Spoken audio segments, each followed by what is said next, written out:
There are a lot of issues canvassed by the Commission.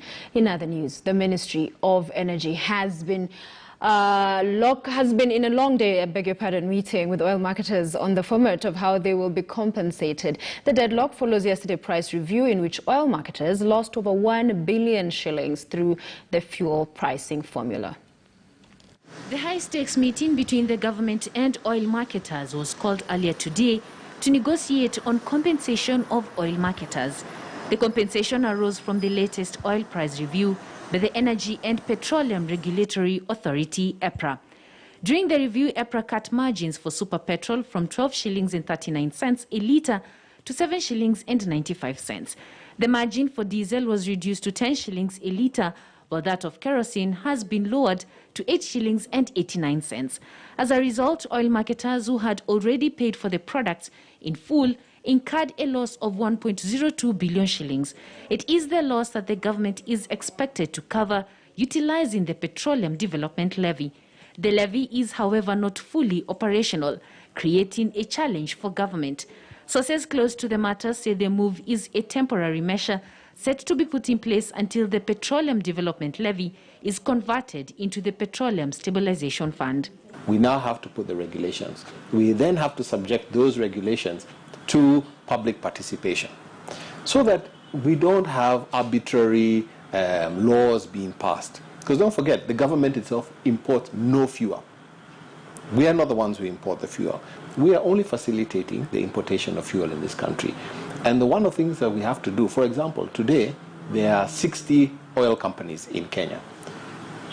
25% are international, 75% are locals. We need to give them certainty that if they import fuel, they have a margin that they can sell at. Experts also argue it could be a platform for misappropriation of funds, especially for small oil marketers. There is some, wasiwasi about how to go about it. It is being said that still there is no formal, structure. Oil marketers say the pricing formula should protect margins and should not be affected by price stabilization. The government can't sign any agreement with an oil marketing company without that going through a legislative process. So even then, it's going to be almost a gentleman's agreement between the government and the oil companies. I think, for me, the easiest way is surely to just go back and apply it at the source. Leave the oil marketing companies and all the complications of dealing with, 10, 15 odd organizations as a mass.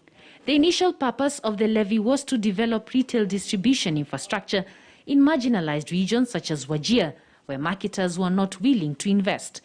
This was, however, never done, and the 40 cents became just another tax. The Ministry of Energy, however, reckons a price stabilization fund is necessary. If we talk about compensation at the individual marketer level, you have to put in a very big administrative unit that has to do that. And that's going to be expensive. But also when you introduce new bodies, new quasi-government organizations that are supposed to manage this kind of fund, we know our country. There is a likelihood that corruption will set in that area. According to the Energy and Petroleum Regulatory Authority, there are about 94 licensed importers of petroleum products, 832 wholesalers and exporters, and 42 licensed retailers. Brenda Kirubu, KTN News.